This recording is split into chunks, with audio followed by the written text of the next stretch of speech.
हाँ चेक कर लीजिए।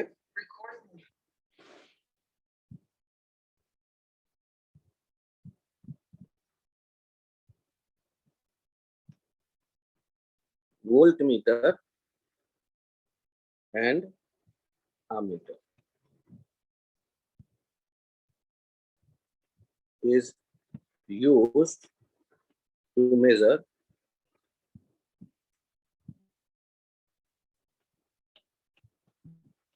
potential difference and current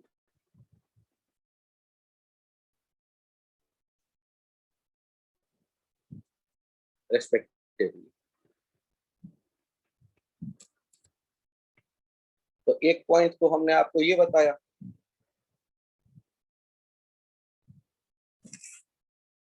यहां जैसे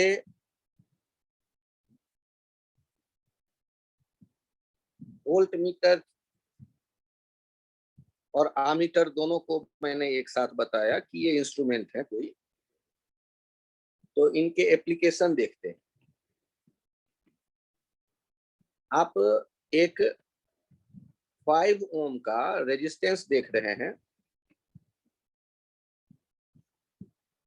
10 वोल्ट का ये एक बैटरी, तो आप सर्किट में करंट कितना है या 5 ओम से कितना करंट गुजर रहा है ये देखने के लिए उसमें एक एमीटर यूज करेंगे।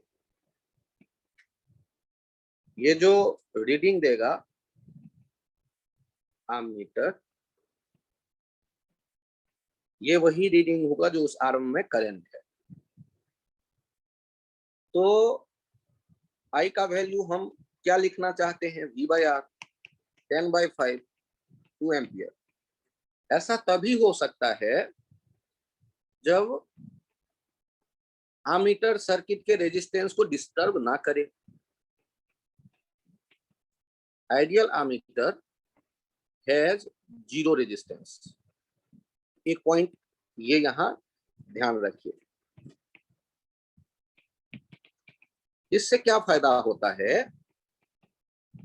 कि ये तो आप सीरीज में ऐड करते हैं, ammeter is used in series.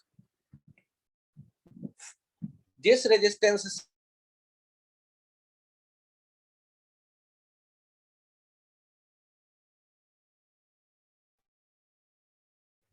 साथ सीरीज में आप अटैच करते हैं एमीटर को, और ये यदि कुछ रेजिस्टेंस पॉजेस कर रहा होता तो सर्किट के रेजिस्टेंस को बदल देता।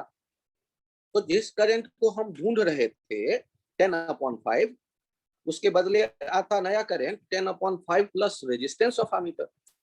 तो हम कहते कि एप्रोप्रिएट ये वैल्यू एमीटर नहीं दे रहा। क्यों?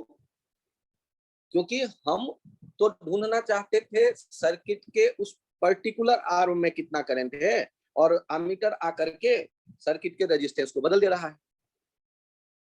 तो यदि आप चाहते हैं कि सर्किट का रेजिस्टेंस ना बदले तो क्या करना चाहिए आपको, एमीटर आइडियल वो होगा जिसका रेजिस्टेंस 0 हो। सर ये 0 रेजिस्टेंस का एमीटर कैसे बनेगा, बाद में सोचेंगे। फिलहाल आप मान के चलिए आपके पास 99% जो क्वेश्चंस होंगे उनमें एमीटर आइडियल होगा। तो सर 1% का क्या करेंगे, सीखेंगे वो भी। पहले आप इस पे फोकस करिए, एमीटर सीरीज में अटैच होगा, और दूसरा पॉइंट आइडियल एमीटर 0 रेजिस्टेंस का होगा।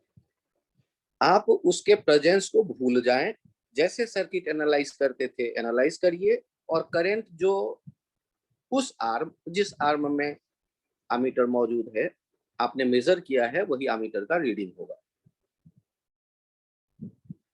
चलिए बताइए इस रेजिस्टेंस इस सर्किट में एमीटर का रीडिंग कितना होने वाला है जो सामने अवेलेबल है आपके। Sir 2 ampere. परफेक्ट।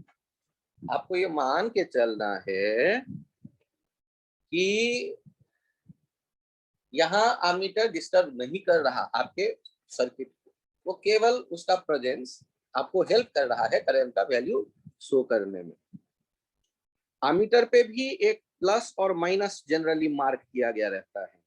तो जिधर से करंट आ रहा है, जिधर हायर पोटेंशियल एक्सपेक्ट करते हो, उधर आप पॉजिटिव वाले सिरे का वायर जोड़िएगा, और जिधर आप करंट को जाते देख रहे हो उधर वो नेगेटिव वाले टर्मिनल से उधर अटैच करिएगा। जनरली ये प्लस माइनस भी आपको दिखाया नहीं जाता है, तो आप अटैच करते चलिए। एक एग्जांपल और देखिए।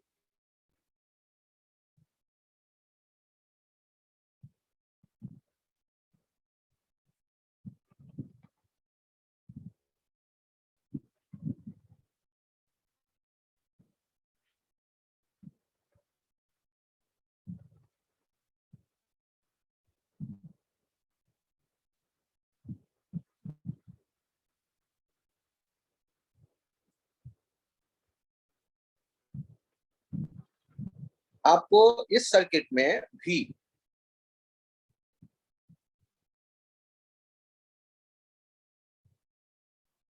एमीटर का रीडिंग बताना है।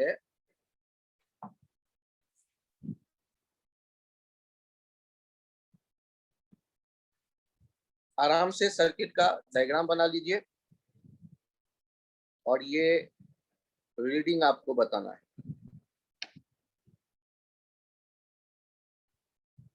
बहुत बढ़िया केतन।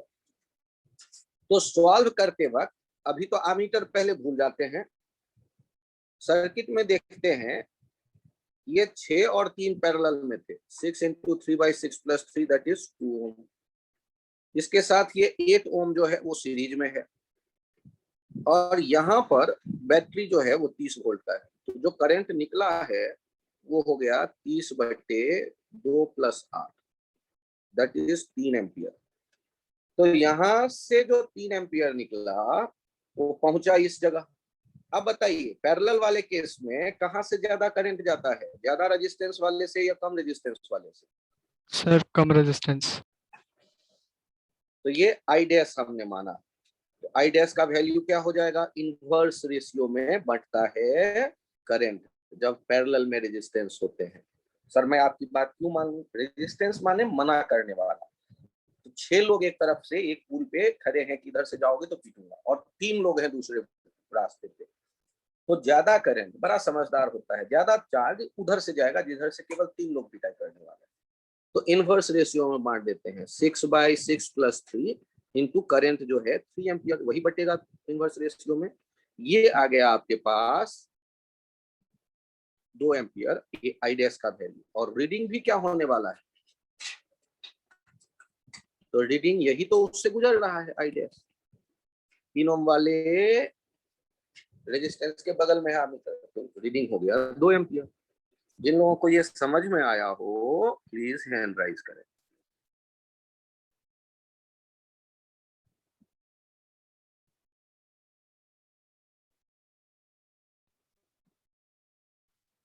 बहुत बढ़िया लक्ष्य।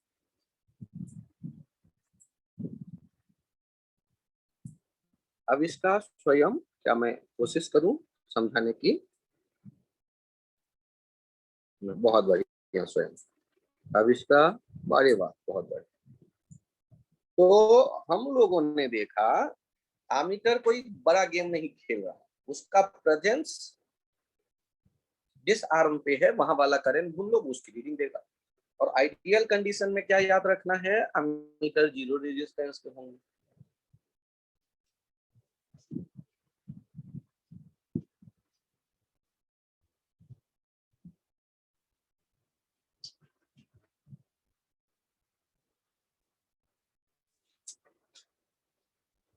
आप के मन में ये विचार जरूर आ रहा होगा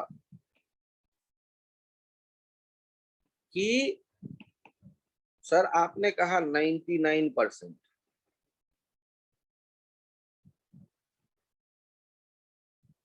लेकिन यदि ऐसा हुआ कि एमीटर के रेजिस्टेंस हुए तो मैं क्या करूं? अरे तब भी नहीं घबराओ।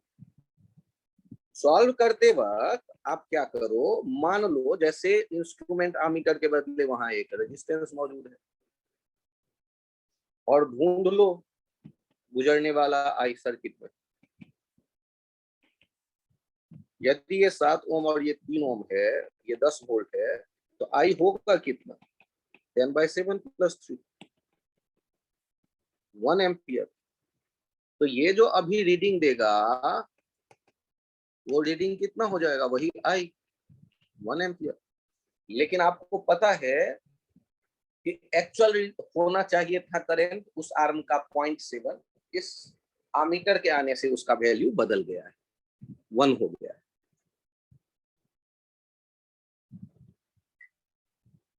अरे एक बात, 10/7 1.4 1.4 एम्पियर होना चाहिए, लेकिन आमीटर ने आकर के खेल बिगाड़ दिया, 1 एम्पियर केवल रीडिंग दे रहा है आमीटर।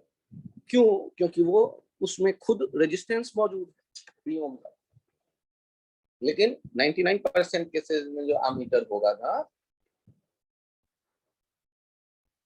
वो आपका रेजिस्टेंस के बिना होगा। तो यहाँ आमीटर का रीडिंग आपको देखना है, तो सर्किट में आप क्या करिएगा, एक रेजिस्टेंस आमीटर के बदले दिमाग में रखिएगा। सीरीज में है तो सीरीज में ये रेजिस्टेंस जुड़ गया, तो करंट का इफेक्टिव वैल्यू पहले से कम हो गया, 1.4 के बदले 1 शो करेगा, क्योंकि ये आमीटर रेजिस्टेंस वाला है। क्या ये रीडिंग समझ में आ गया? Yes, sir. बहुत बढ़िया।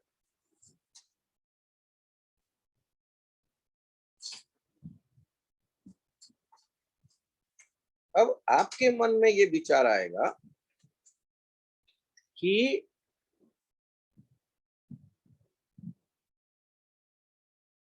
voltmeter,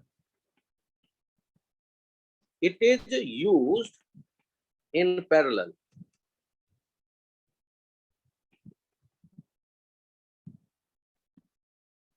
Between those 2 points of the electrical circuit, across which we have to find potential difference.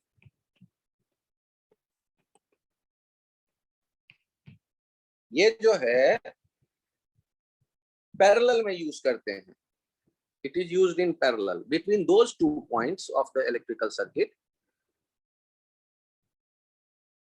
across which we have to find potential difference. अब देखिए, यदि आपने एक सर्किट के वोल्ट मीटर के लिए सिंबल ये सर्कुलर एक बनाकर बीच में भी लिख देते हैं, ये 8 वोल्ट, 2 वोल्ट,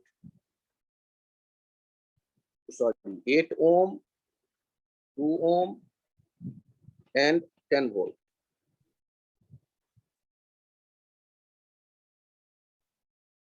और रीडिंग हम ढूंढ रहे हैं। तो एक इंपॉर्टेंट पॉइंट, आप क्या चाहते हैं कि सर्किट डिस्टर्ब ना फील करे, तो सर्किट का इफेक्टिव रेजिस्टेंस कितना होता है? 8 + 2। लेकिन वोल्ट मीटर आने के बाद भी 8 + 2 हो, ऐसा कब पॉसिबल है? 1/2 + 1/r वोल्ट मीटर, ये जो 2 और वोल्ट मीटर दिख रहा है, ये 1/2 ही हो जाए। ऐसा कब होगा? when r वोल्ट मीटर क्या हो? Tends to infinite. तो यहां ध्यान रखिए, for ideal voltmeter, its resistance should be infinite or very high.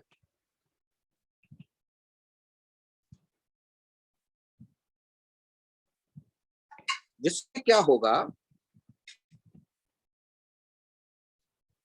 जो आप पैरेलल में देख रहे हैं ना 2 ओम और भी, उनका इफेक्टिव जो है वो 2 ही रह जाए।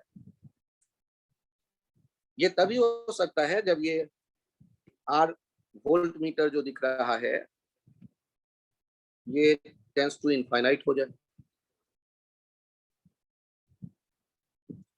तो आप मान करके चलिए कि 99% केसेस आइडियल वोल्ट मीटर, और ऐसा यदि है तो करंट निकल करके जो जाता होगा उस करंट को देखिए पहले आप।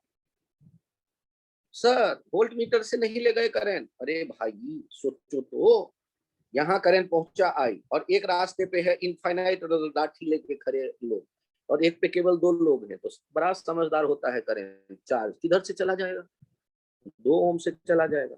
सर मैं इनवर्स रेशियो में बांटूंगा, बांट के देख लो तब भी आ जाएगा, इधर से 2 ओम से ही सारा करंट जाता हुआ। तो आइडियल कंडीशन ये, और आई का वैल्यू 10/2 प्लस इनफाइनाइट, क्यों 2 + 8 क्यों, वो भी आपके समझ में आ गया। अब देखिए वोल्ट मीटर जो है वो पैरेलल में है 2 ओम के, तो रीडिंग जो होगा वोल्ट मीटर का वो किसके बराबर होगा, जो पोटेंशियल डिफरेंस 2 ओम के क्रॉस है, आई इंटू आर, 1 एम्पियर 2 ओम, ये हो जाएगा 2 वोल्ट। तो रीडिंग जो होगा वोल्ट मीटर देगा वो 2 वोल्ट देगा रीडिंग। यहाँ पर वोल्ट मीटर इनफाइनाइट रेजिस्टेंस का है तो उधर करंट नहीं के बराबर गया। हम मान लेंगे कि ये सारा करंट 2 ओम और 8 ओम से होके 10 तक आया, तो 2 और 8 आपस में सीरीज की तरह देखेंगे आप। 99% मैं कह रहा हूँ कि ये क्या होते हैं, सीरीज, मतलब पैरेलल में आप अटैच करते हैं और ये रेजिस्टेंस इनफाइनाइट लेते हैं आप 99% केसेस। तो 2 पॉइंट कौन से ध्यान रखने हैं, ये पैरेलल में जोड़ा जाता है, और दूसरा आइडियल वोल्ट मीटर का रेजिस्टेंस इनफाइनाइट होता है।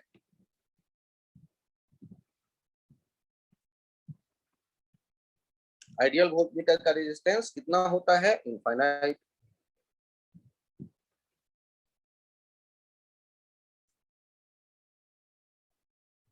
जिससे कि सर्किट का इफेक्टिव रेजिस्टेंस ना बदले, करंट ना बदले, और जो करंट आए भी वो 2 ओम से ही गुजरे, जैसे वोल्ट मीटर नहीं था वैसे वाले सिचुएशन की तरह। और ये तभी पॉसिबल है जब वोल्ट मीटर का रेजिस्टेंस इनफाइनाइट की तरफ हो।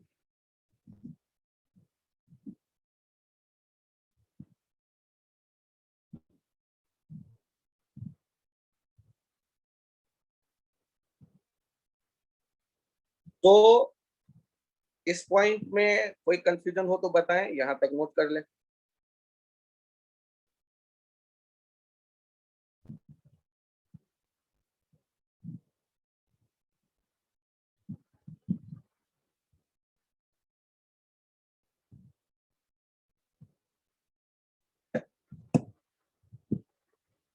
मैं पेज चेंज करूं?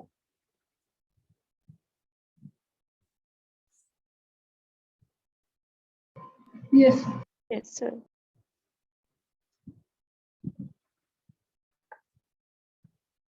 इस सर्किट में देखिए,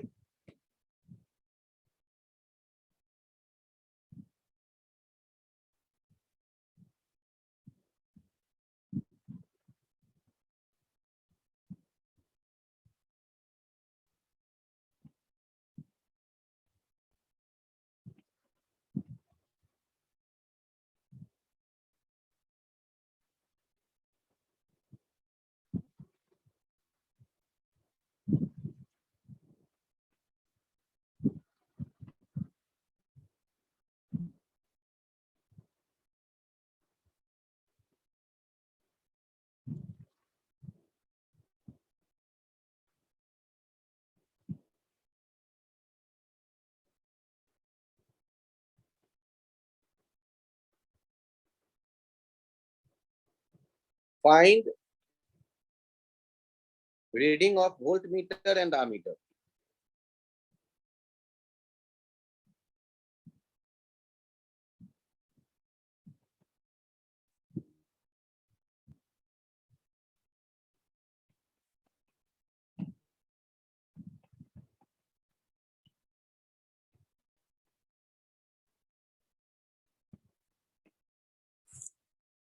अब ये जो सर्किट आप देख रहे हैं,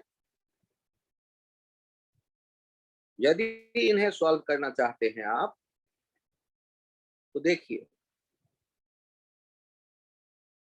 ये 9 ओम वाला,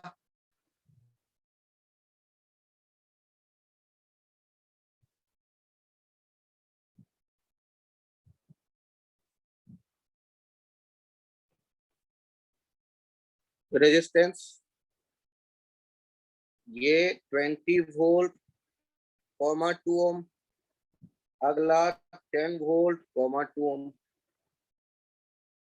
अब ये पैरेलल वाले बैटरी का आप देख रहे होंगे, पैरेलल सेल, तो कन्वर्ट करिए इनको एक सेल में। 10 2 जा 20 प्लस 22 जा 40 by 2 plus 2, E1 R2 plus E2 R1 upon R1 plus R2, ये हो जाएगा 15 वोल्ट, और रेजिस्टेंस हो गया 1 ओम इंटरनल रेजिस्टेंस। ये है 9 ओम। अब आपको देखिए, बहुत बढ़िया, करंट चेक करिए। करंट जो होगा कैसे जाता होगा, अमीटर वाले आर्म से तो जाएगा 9 ओम से, लेकिन वो वोल्ट मीटर वाले आर्म से नहीं जाएगा, क्योंकि उसका रेजिस्टेंस इनफाइनाइट होता है। तो आई का वैल्यू कितना आ गया, 9 ये 15 अपॉन 9 प्लस 1, 1.5 एम्पियर, यही। और ये और रीडिंग जो हो गया, ये reading of ammeter, reading of ammeter, यही हो गया 1.5 एम्पियर। और reading of volt meter, reading of volt meter कितना हो जाएगा, ये I इंटू 9,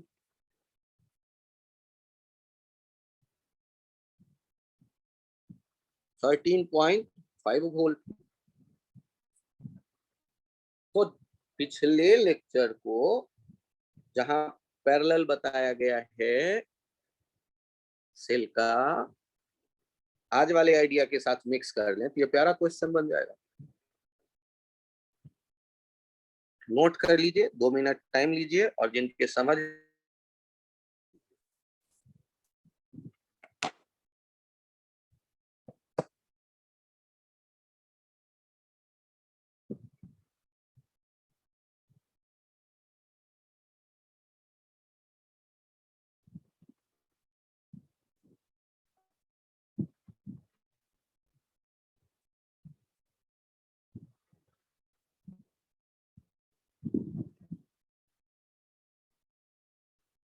बहुत बढ़िया।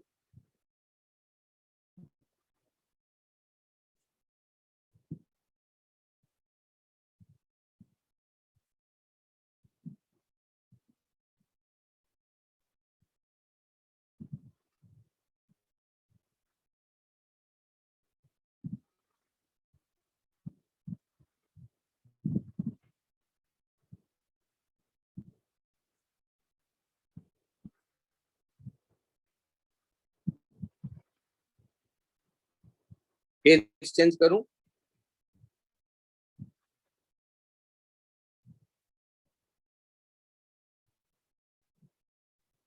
Yes, sir. यदि कभी ऐसा हो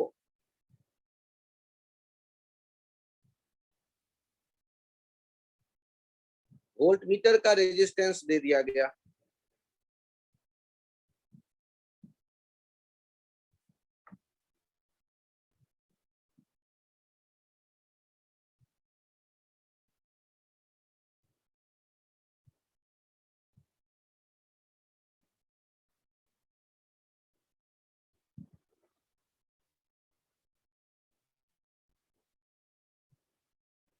50 वोल्ट के बैटरी से ये जुड़े हुए हैं और वोल्ट मीटर का रेजिस्टेंस है 60 ओम।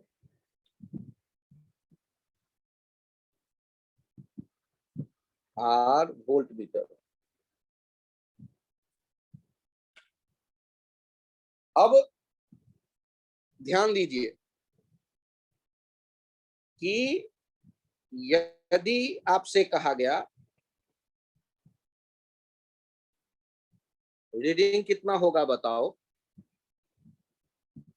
तो आप सोचो क्या? बहुत बढ़िया। सोचो यहां से करंट निकल रहा है आई, ये करंट I1 I2 और यहां फिर से आई। सर्किट एनालाइज वैसे ही करिए जैसे दिख रहा है, वोल्ट मीटर के बदले resistance. 60 into 30 by 60 plus 30 parallel plus 80, 50 by 100, 1/2 ampere हो गया ये करंट। एक इंटरेस्टिंग रास्ता देखिए, यहां से यहां तक जो वोल्टेज है वो V डैश, और यहां से यहां तक जो वोल्टेज है वो V double dash. V double dash आपको पता है, V dash plus V double dash मिल करके हो जाएंगे 50, और V डबल डैश आप IR लिख सकते हो 80 into 1/2 दैट इज 40 वोल्ट। और आपको पता है V डैश फिर आ जाएगा 50 minus 40 10 वोल्ट। तो रीडिंग जो हो जाएगा वो रीडिंग हो जाएगा ये V डैश के बराबर 10 वोल्ट। आपके कुछ बच्चों के मन में आएगा कि सर मैं तो बड़ा अच्छा बच्चा हूं, मैं क्या करूंगा, पहले I2 पता करूंगा और उसको 60 से मल्टीप्लाई करूंगा। तो मैं कहूंगा कोई बात नहीं, 1/2 को इनवर्स रेशियो में बांट दो, 30/60 + 30, और फिर उसे सॉल्व करके देख लो। 30 into 60/2 into 90, 333 और ये 10 वोल्ट ऐसे भी आ जाएगा। कैलकुलेशन एक बार चेक कर लीजिएगा प्लीज।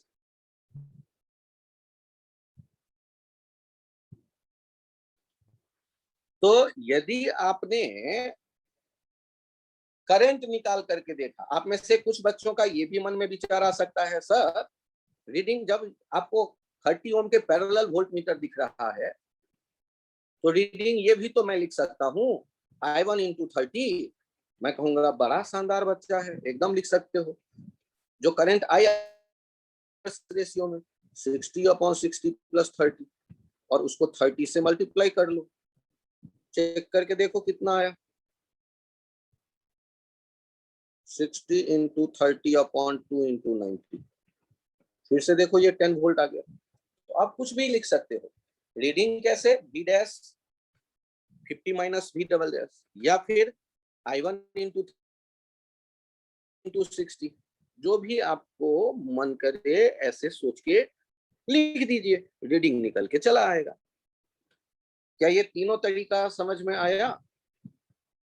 पहला, दूसरा और ये तीसरा तरीका वोल्टेज रीडिंग लिखने का।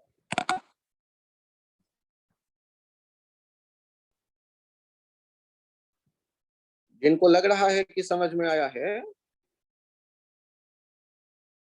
प्लीज हैंड राइज करिएगा।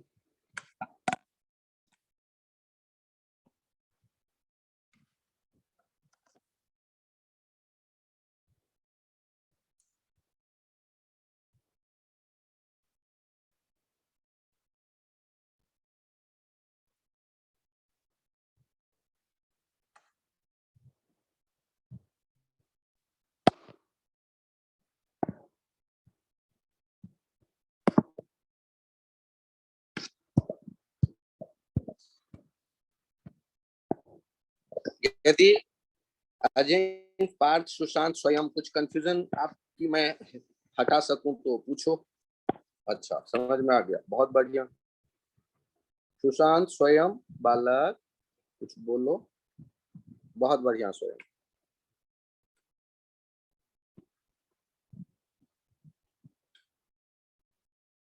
तो रीडिंग आप जैसे सर्किट एनालाइज करते थे वैसे करिए, आमीटर वोल्ट मीटर के प्रेजेंस से डिस्टर्ब मत होइए। यदि आमीटर वोल्ट मीटर का रेजिस्टेंस दिया गया है तो उसको भी सर्किट का एलिमेंट मान करके सर्किट एनालाइज करिए। जिस आर्म में आमीटर है उस आर्म से गुजरने वाला करंट जो होगा वो आमीटर का रीडिंग होगा। जिस आर्म के क्रॉस पैरेलल में आपने लगाया हुआ है ये वोल्ट मीटर, उस आर्म से गुजरने वाले करंट का पोटेंशियल रेजिस्टेंस मल्टीप्लाई करके पोटेंशियल डिफरेंस देख लीजिए, वो वोल्ट मीटर का रीडिंग दे देगा।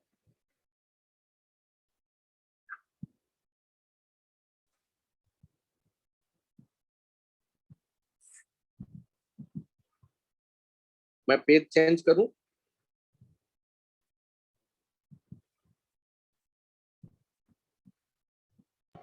Yes.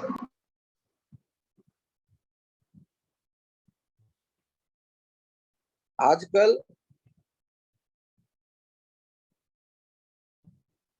बल्ब का जमाना थोड़ा कम हो गया है, लेकिन फिर भी सस्ता यही है। आप बल्ब खरीद के लाते हैं दुकान से, तो बल्ब में आपको लिखा मिलेगा 220 वोल्ट 60 वाट। दुकान वाले को जाके आप कहते हैं कि 60 वाट का बल्ब दो। तो इंडिया में जो हाउस होल्ड सप्लाई है वो 220 वोल्ट है। तो घर के हाउस होल्ड सप्लाई के यदि मान लें तो 220 वोल्ट लगाएंगे, तो ये जो आप बल्ब देख रहे होंगे इससे जो रोशनी आएगी वो रोशनी आएगी 60 वाट। यदि ऐसा है तो उसके भीतर तो ये फिलामेंट है। फिलामेंट का रेजिस्टेंस कितना है ये तो मुझे नहीं पता, लेकिन आप जानते हैं यदि करंट आई जा करके इससे गुजर के आ रहा हो तो पावर जो होता है वो लिखते हैं I²R। तो यदि आपने देखा ये 220 वोल्ट, अच्छा यहाँ तो I के बाद एक में बात कर रहे हैं। अब ध्यान दीजिएगा यहाँ पर यदि बगल वाले डायग्राम में हम देखें तो ये I कितना हो जाएगा, I जो उस फिलामेंट से गुजरा 220/R। तो जब हम पावर जानते हैं I²R, तो I के बदले यदि V/R यहाँ लिखा गया है स्क्वायर इंटू R, तो पावर हमारे पास आ रहा है V²/R। तो रेजिस्टेंस यदि कभी मुझे चाहिए तो V²/P से निकल के चला आएगा।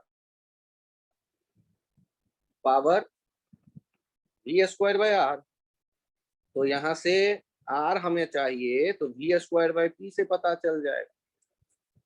एक इंटरेस्टिंग आइडिया रिकॉल करो कि आजकल तो फिर भी बहुत स्थिति ठीक है, पहले के टाइम पर ज्यादातर ये सुनने में आता था, when supplied voltage is high,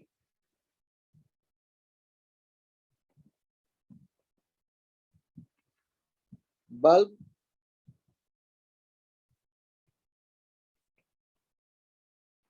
will be fused.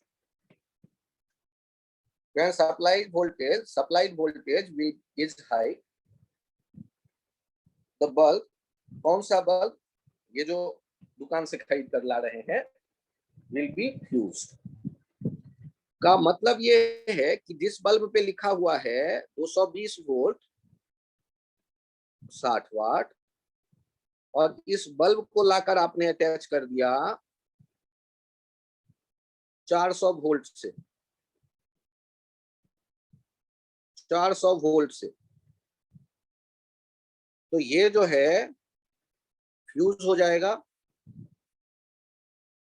No light, bulb अब जलनी बंद। जैसे ही आप जोड़ोगे तो ये फ्यूज हो जाएगा, फिलामेंट टूट जाएगी। तो एक डे टू डे लाइफ से ये आइडिया ध्यान रखते हैं कि यदि बल्ब को दुकान वाले को पैसा दे के मैं लाता हूं घर में और 400 वोल्ट से जोड़ देता हूं, फ्यूज हो गया, तुम दुकान वाले को कहोगे जाके कि ये मेरा बल्ब फ्यूज हो गया, बदल दो, तो वो कहेगा कि आपने क्या किया? आप कहोगे कि मैंने 400 वोल्ट पे अटैच किया उसे, तो उस पे लिखा दिखा देगा कि देखो 220 वोल्ट से ज्यादा नहीं लगाना था।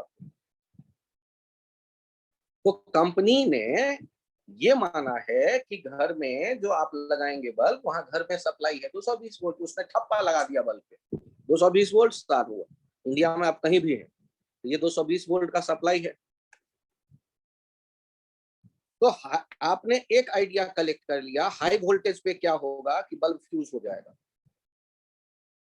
अब दूसरा आइडिया दो मुझे, यदि हमने वही बल्ब लिया लेकिन इस बार बल्ब के जो हमने सप्लाई वोल्टेज था वो कम कर दिया 110 वोल्ट, जबकि बल्ब पे और 60 वाट। तो आपको क्या लगता है, क्या बल्ब फिर से फ्यूज हो जाएगा? या सोचो, गांव में अभी भी कई बार ऐसा सुनने में आता है कि अभी वोल्टेज सप्लाई कम है, इसीलिए ये बल्ब की जो रोशनी आ रही है वो कम आ रही है, डिम लाइट है। तो आप क्या कहोगे कि लाइट इंटेंसिटी कम है। कब? जब आपने वोल्टेज कम अप्लाई कर दिया 220 से, फ्यूज नहीं होगा। अब यदि हम जानना चाहते हैं ये इस समय पावर कितना होगा, पावर न्यू, क्योंकि उस पे जो ठप्पा लगा है 60 वाट, वो तो तब जब 220 वोल्ट लगाओगे। तो आप क्या करोगे, पावर न्यू जैसे ही देखना होगा, तो आपको तो पता है पावर न्यू क्या लिखते हैं formula, V square by R, V square by R. और R कैसे लिखना सीखा है आपने, R कैसे लिखना सीखा है आपने? तो वो यहां पर आपने सीखा था। R कैसे लिखते थे, 220 जो पावर ठप्पा लगा हुआ है 60 से डिवाइड कर देते थे, तो 220 इंटू 220 बाई 60।